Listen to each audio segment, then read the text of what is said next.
Oke guys, dari Pantai Jayanti kali ini kita akan lanjut ke Pantai Santolo.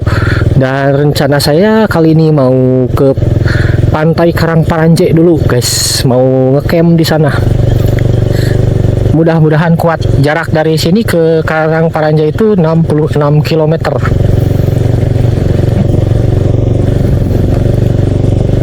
Ya, waktu sekitar 2-3 jaman lah kita sampai ke sana.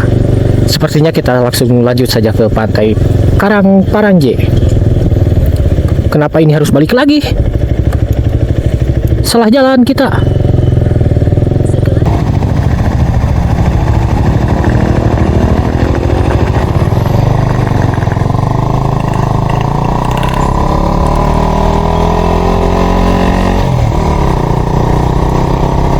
Oke guys, sepertinya kita lanjut sajalah.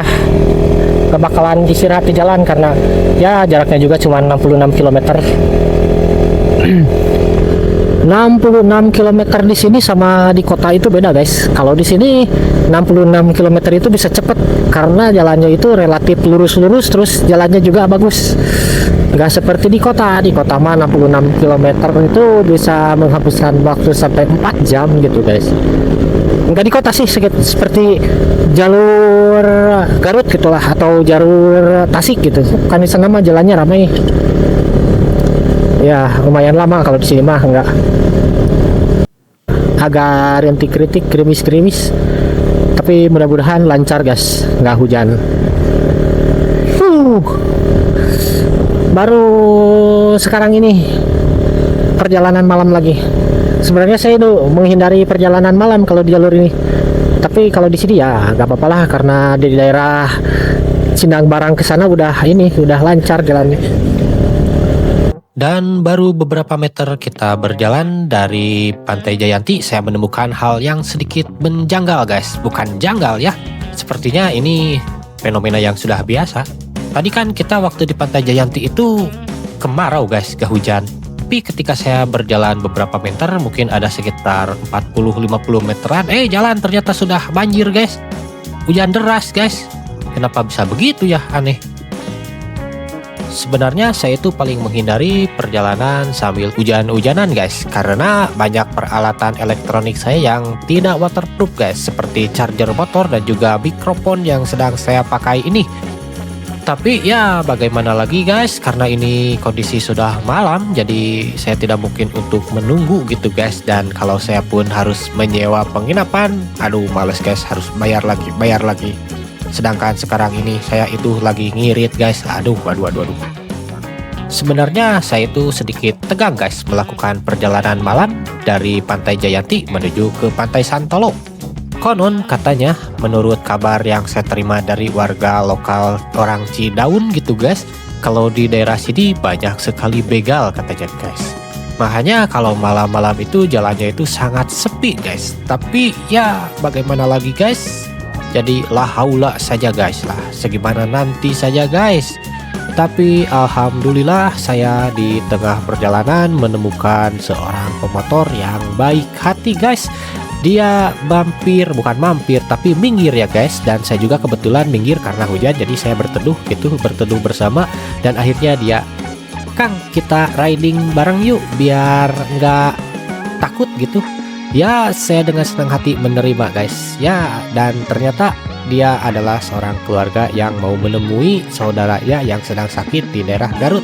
Dan orang itu orang Jampang Kulon guys, di tempat saya waktu itu berkaraoke di penginapan Aye itu guys. Motor ah? Kulon? Motor? Samotor? Dulu nanya tangguh. Nuhun. Dulu. Di mana? Ciracas. Apa? Oh, itu gampang. Di mana? Abi mati Sumedang.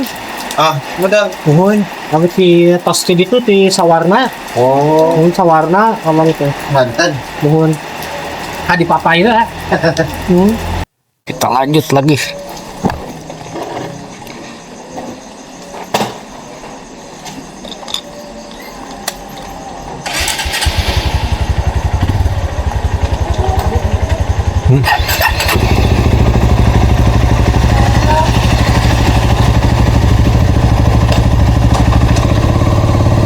Bang Togar kan ngerasa keemping.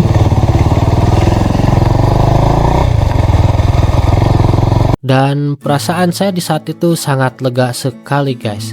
Aduh, akhirnya saya mendapatkan teman di perjalanan. Jadi saya tidak terlalu takut gitu guys. Setelah 5-7 km kemudian saya mendapatkan problema baru guys, antara menahan pipis dan ditinggalkan gitu guys. Dan saya juga tidak mungkin untuk menyusul orang itu, menyuruh dia untuk minggir guys. Kang, minggir dulu Kang, saya mau ngompol. Kan gak enak guys sama orang yang baru dikenal. Jadi saya putuskan di saat itu untuk minggir dulu guys. Dan rencananya setelah saya pipis saya akan menyusul dia. Ketika saya menengok ke arah kanan, ada warung guys yang sangat menggoda untuk menyeduh kopi di sana. Karena di saat hujan-hujan seperti ini sangat nikmat sekali guys untuk ngopi. Karena rider atau touringer seperti kita ini wajib sekali ngopi guys. Banyak sekali pemandangan indah guys di sepanjang perjalanan. Cuma ya sayang sekali kita melakukan perjalanannya malam guys. Karena mau nginep dulu di Jayanti tadi, aduh kurang serak tempatnya guys.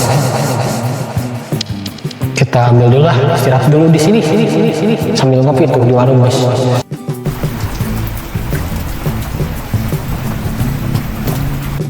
Oke guys, kita lanjutkan lagi perjalanan. Sekitar 19 km lagi menuju Pantai Santolo. Tapi ada hikmahnya juga guys kami istirahat di warung itu. Karena hujan tiba-tiba deras hujan turun tiba-tiba deras guys. Hujan deras tiba-tiba turun maksud saya guys, seperti itu. Dan sekitar jam 9, setengah 10 malam kami lanjutkan lagi perjalanan menuju ke Pantai Santolo. Rencana awalnya kami akan ke Pantai Karangparanje dan akan mendirikan tenda di sana guys. Tetapi kami berubah pikiran. Karena tidak bisa dipungkiri guys, karena kami itu sebenarnya sudah bosan sekali dengan suasana camping di pinggir pantai dengan cuaca yang panas gitu guys. Karena camping di pantai dan di gunung itu jauh berbeda guys. Kalau di gunung kan sejuk udaranya, tapi di pinggir pantai guys, aduh panas guys. Apalagi sekarang lagi musim angin barat guys. Jadi seharian terus itu kami ditebak angin guys, diterpa angin sampai ya tubuh kita penuh dengan garam gitu guys. 35 transfer ya. Oh ya guys, hari ini itu bertepatan dengan hari raya Natal. Tetapi saya melihat kondisi Pantai Santolo ini cukup sepi guys. Dan karena kartu memori saya sudah penuh, jadi saya rencananya mau menginap di Pantai Santolo ini cukup lama guys, sekitar 1-2 minggu. Jadi saya mencari tempat penginapan yang paling murah gitu guys. Tetapi mungkin karena hari ini hari raya ya guys, jadi tidak ada yang murah guys. Dan saya juga tidak mungkin membuka tenda selama 2 minggu guys, karena aduh gak kebayang guys di dalam tenda selama 2 minggu. Apalagi lagi musim angin barat, 2 minggu diterpa angin, lama-lama kering saya guys. Jadi karena kami tidak mendapatkan penginapan dengan harga yang murah guys, tidak ada yang cocok gitu guys. Jadi akhirnya kami memutuskan untuk menginap di saung-saung di pinggir pantai saja guys. Dan rencananya di keesokan harinya kami akan pergi ke Pantai Karangparanje, mencari tempat atau spot yang nyaman untuk membuka tenda, yang pastinya terhindar dari angin pantai dan terik matahari. Karena kami akan camping cukup lama guys, sekitar 1-2 minggu. Aduh, bagaimana nasib kita camping selama 2 minggu guys. Tapi ya gak apa-apa lah, daripada momen perjalanan tidak terekam gitu guys, karena kartu memori saya penuh. Jadi ya dengan terpaksa saya akan camping selama 2 minggu di Karangparanje. Dan karena durasi video ini terlalu panjang, jadi saya akan lanjutkan di Pantai Santolo di part ke-7, ekspedisi jalur pantai selatan di part ke-7 guys. Oke, sampai jumpa di video saya selanjutnya. Kalau kalian suka dengan video kami, jangan lupa like, komen, dan subscribe ya guys.